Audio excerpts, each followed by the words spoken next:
Segurança pública e o combate à criminalidade são temas da minha conversa com o jurista e presidente do IBEDAFT, Dr. Quioche Arada. Olá, Dr. Quioche, um prazer recebê-lo aqui nesse espaço do NGT Notícias. Tudo bem, Viviane? Tudo ótimo.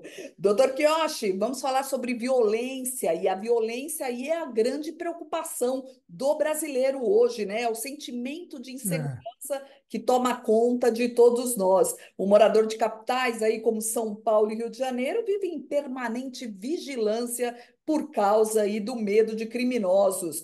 E as ações de combate à criminalidade, sejam federais ou estaduais, parece que são nulas, não fazem efeito nenhum. O que é preciso fazer, doutor Quioche? Eu pergunto isso porque recentemente o STF exigiu que o governo federal tomasse aí uma providência em relação à população de rua no Brasil.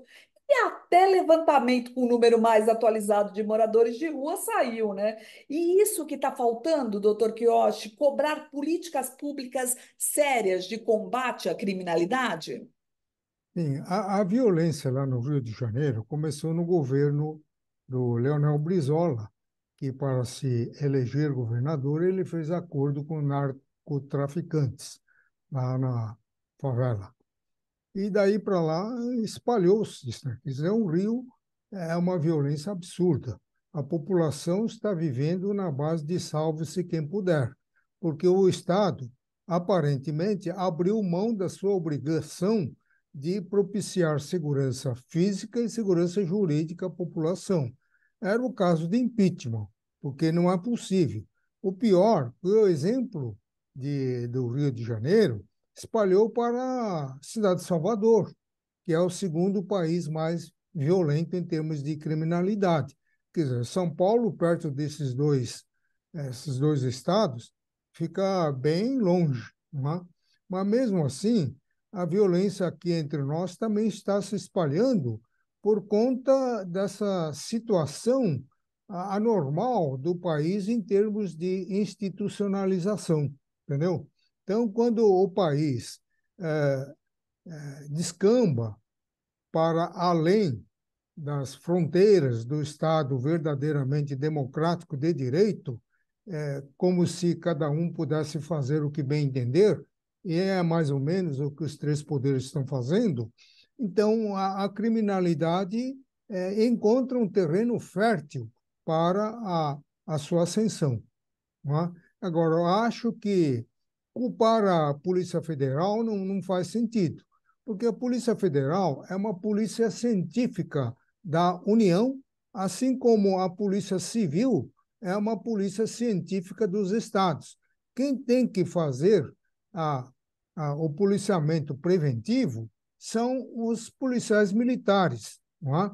Esses são verdadeiramente os integrantes do quadro de segurança pública. E eles não estão fazendo. Você não encontra PM na rua, parece que todos eles ficam escondidos atrás dos quartéis para não ter embates com os criminosos. Não é? Então, e mais ainda, Viviane, falta investimento em tecnologia. A criminalidade se combate, acima de tudo, através de uma ação planejada racional. Tem que desenvolver o setor de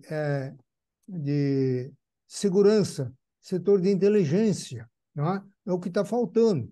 E está faltando também, talvez por falta de recursos financeiros, o adestramento dos integrantes da corporação.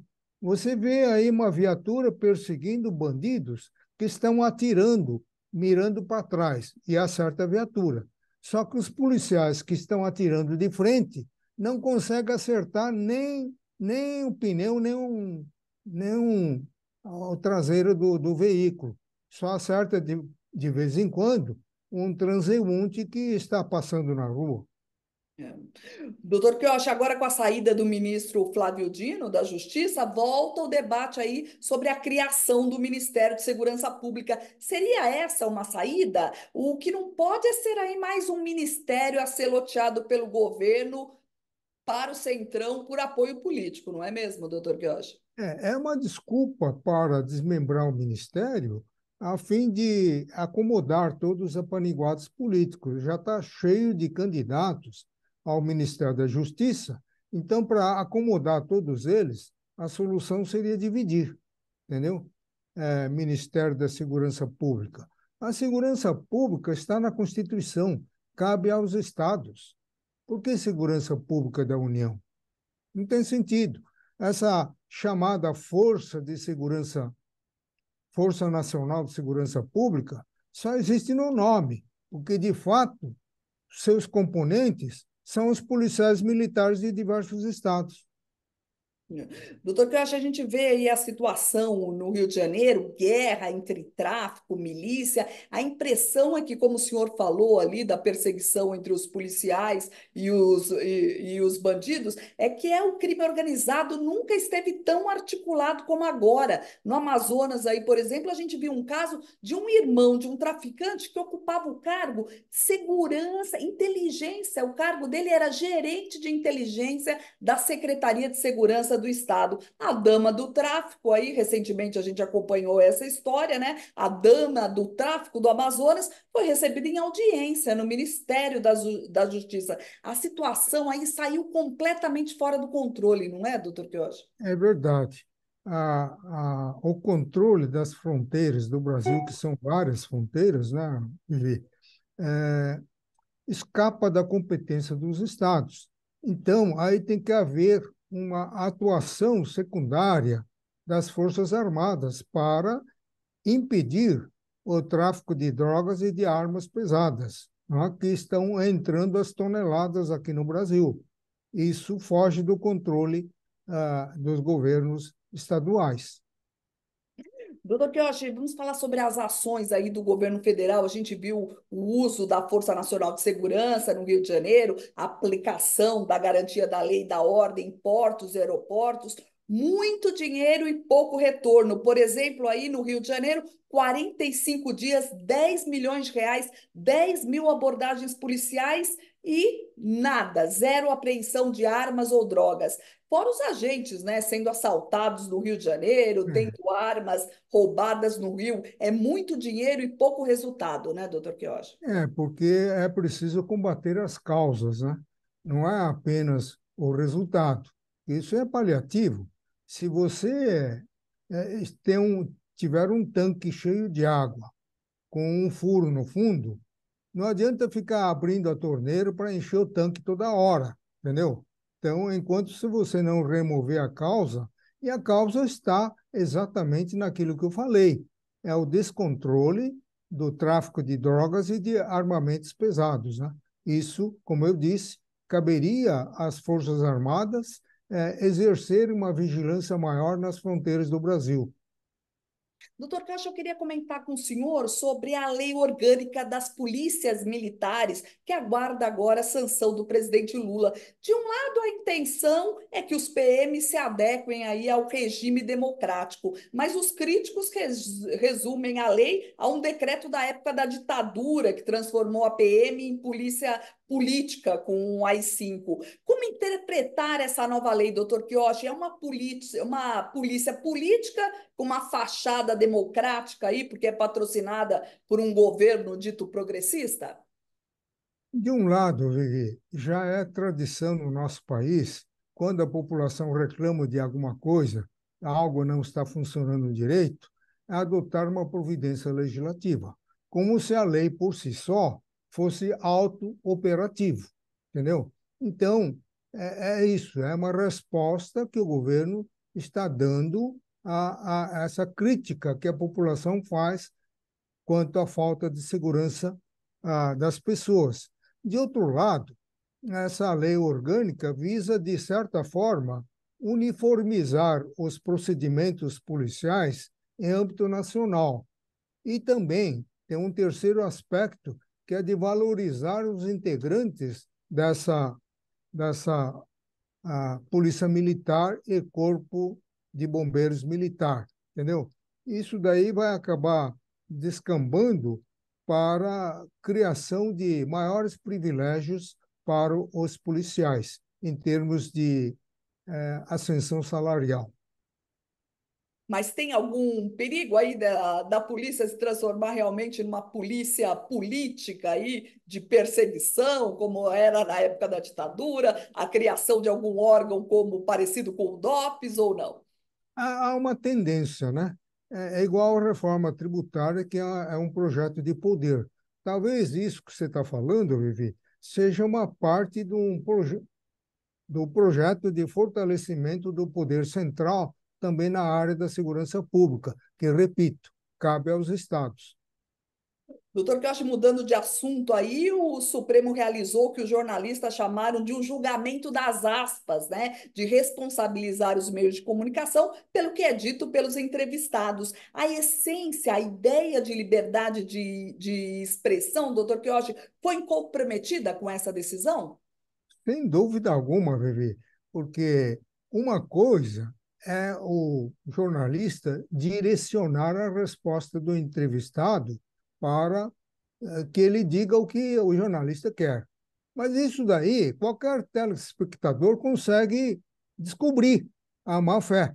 Mas, se o jornalista faz uma pergunta normal e o entrevistado aproveita aquela pergunta para ofender terceiros, para falar o que bem entender, eh, supostamente no exercício do direito de expressão, aí, nesse caso, responsabilizar o jornalista é o fim da picada.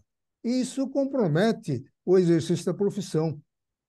E, doutor Kioshi, na verdade, essa questão polêmica aí levantou o debate aí sobre a regulamentação das plataformas digitais, né? Um assunto que não é só no Brasil, mas em todo o mundo sempre surge essa pauta sobre a regulamentação das plataformas digitais, né? E a gente pega de novo o ministro Alexandre de Moraes falando que a liberdade de expressão é garantida, mas tem limites. É isso mesmo, doutor Kioshi? Sim, é verdade. Agora, não precisava, na verdade, de regulamentação específica sobre o assunto. Basta que todos, entrevistado e entrevistador, hajam com ética. A ética impõe limite em tudo, entendeu? Agora, se não tem ética, e nós não temos ética no ato de governar, no ato de legislar e também no ato de julgar. Então, está faltando ética em tudo, por isso que o país está desandando. E tem legislação aí que pune realmente já quem sai fora da ética aí, É, nessa questão do. a legislação por si só não é auto-operativo. Então, se não tem vontade política, não adianta. Então, o Brasil, ele criminalizou o racismo, o preconceito e a discriminação. Mas, dia a dia, está demonstrando fatos notoriamente racistas e preconceituosos e discriminatórios. Então, não, os fatos não se combatem com legislação. Então, não adianta você criminalizar, porque o racismo, que tem natureza estrutural, é como representando um cimento que une os tijolos numa edificação. Então, por isso que instrumentos normativos não conseguem acabar com o racismo. Doutor, que eu acho nosso último assunto, eu queria que o senhor falasse aí sobre a participação do presidente Lula na COP28. A gente viu que ele anunciou o Brasil iria se juntar à OPEP, comparou aí o Congresso à raposa cuidando do galinheiro na questão do marco temporal e, por fim, né, ouvimos todos o presidente francês Macron falar mal aí do acordo entre o Mercosul e a União Europeia. Foi uma participação produtiva, doutor Quiocha? Eu acho que não, né? Então, esses países adiantados ficam inventando esse negócio de cópia aí para ficar criticando o Brasil com desmatamentos, incêndios e coisas mais. Isso, no fundo, tem um receio do crescimento do Brasil. Quer queira ou não, o Brasil será, no futuro, uma grande potência, graças a, as terras agricultáveis que possui e graças ao fornecimento de alimentos para o mundo, porque ninguém se alimenta de chip, precisa de grãos, que o Brasil tem de sobra. Agora, esses países ficam criticando. Agora, você vê que a Amazônia é uma região que tem maiores riquezas do Brasil. Tem madeiras, tem ouro, tem prata, tem petróleo, tem de tudo. Mas, ao mesmo tempo, ironicamente, é o povo mais pobre do Brasil, entendeu? E as grandes potências querem que assim continue. Então, eu sempre tenho dito, uma forma de defender a soberania da Amazônia é o homem, é o brasileiro no local. E ninguém vai lá se está tudo proibido. Você não pode plantar, você não pode explorar, entendeu? Uma forma de você fortalecer a soberania sobre aquela região que não parece mais nossa, mas sim das ONGs internacionais que repassam as informações em tempo real para os respectivos países a que pertencem, entendeu? Enquanto isso acontecer, então aquela região vai continuar despovoada e não vai crescer à altura das riquezas naturais que a região amazônica possui. Doutor Kelch, nosso tempo terminou. Sempre um prazer ouvi-lo aqui nesse espaço do NGT Notícias. Muito obrigada pela sua Muito participação. obrigado. Eu que agradeço. Esse foi o NGT Notícias de hoje. Muito obrigada pela sua companhia e eu te aguardo na próxima edição. Até mais.